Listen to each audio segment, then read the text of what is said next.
All right, let's dive into one of the greatest plays ever written. We're here to answer one big question. Is a 400-year-old story about a Danish prince still relevant today? Let's find out. I mean, really think about it. You know that feeling, right? When the path forward is just foggy, when every single option feels wrong, and the weight of that choice is so heavy that doing nothing at all feels like the only safe move. It's a totally human feeling. And believe it or not, that's our way into the world of Hamlet. He's not just some stuffy character in an old book. He is literally the poster boy for that exact feeling of paralysis. His internal struggle has been echoing for centuries. So here's how we're going to figure this all out. First, we'll look at how Hamlet is basically a mirror for our own doubts. Then we'll step into the play's broken world, unpack its huge philosophical questions, and trace its legacy all the way to today. And finally, I'll give you your own personal invitation to the castle of Elsinore. Okay, first up, why does this play still have such a powerful grip on us? Well, it's because deep down, Hamlet holds up a mirror to our own modern anxieties and all the uncertainties we deal with. So what makes him such an icon? It's not just one thing, it's the whole package. The play tackles themes that, let's be honest, never go out of style. We're talking revenge, madness, betrayal, the big stuff. But it digs way deeper by giving us these characters with incredibly rich and frankly messy inner lives. We don't just watch them. We get to hear their private thoughts as they wrestle with these giant philosophical questions, all wrapped up in some of the most beautiful language ever written. Now, to really get Hamlet the man, you've got to understand the world he's living in. And let me tell you, his world is, well, it's completely broken. It's rotten from the inside out. Imagine this. The play kicks off on these cold, creepy castle walls at Elsinore. There's a ghost walking the grounds, and it looks exactly like the recently deceased King of Denmark. When this ghost finally speaks to his son, Prince Hamlet, it drops a bombshell. The king wasn't killed by a snake bite like everyone thinks. No, he was murdered, poisoned by his own brother, Claudius, who has now snatched the throne and married the king's widow, who just so happens to be Hamlet's mom. And this line right here, this is Hamlet's reaction. The time is out of joint. Everything is wrong, it's unnatural, it's total chaos, and suddenly, this young philosophy student has the job of setting it all right.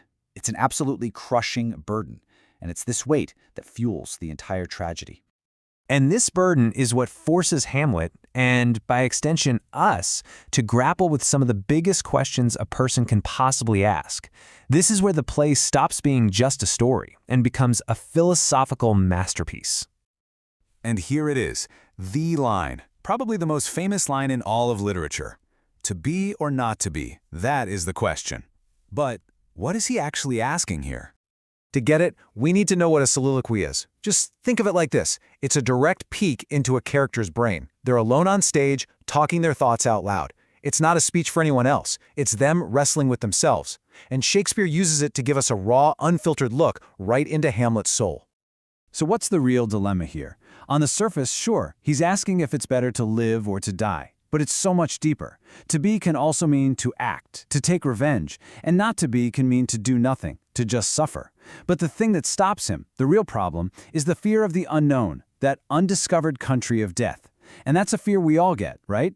It's what keeps us in a job we hate or a situation we know is bad. That terrifying thought that the alternative could be even worse. That's the heart of his paralysis, and sometimes it's ours too. All this pressure leads to one of the other great mysteries of the play. To investigate his uncle, Hamlet decides to pretend to be crazy. But as things go on, that line between his act and reality starts to get really blurry. Is he actually going mad, or is he just an incredible actor? The play never gives us a straight answer, which is why we're still debating it centuries later. And that ambiguity, that we don't know for sure feeling, that's exactly why Hamlet has had such an incredible, lasting legacy. Every generation looks at his struggle and sees a little bit of itself, reinterpreting the prince for its own time. I mean, this flexibility is why the character feels so real, so alive, even now.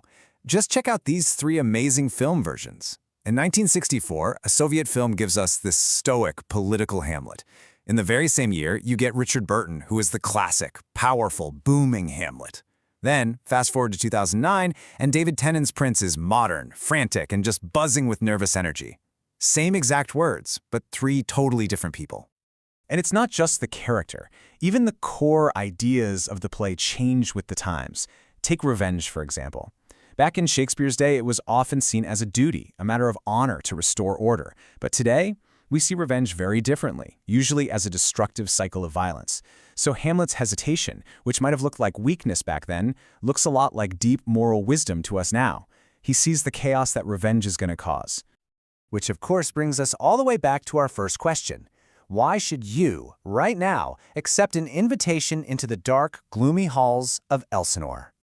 Because here's the thing, the real magic of Hamlet is that it doesn't just hand you easy answers on a silver platter. It's more like a machine for thinking. It doesn't tell you what to believe about life or death or justice. It makes you ask the questions for yourself, to get comfortable sitting with the uncertainty.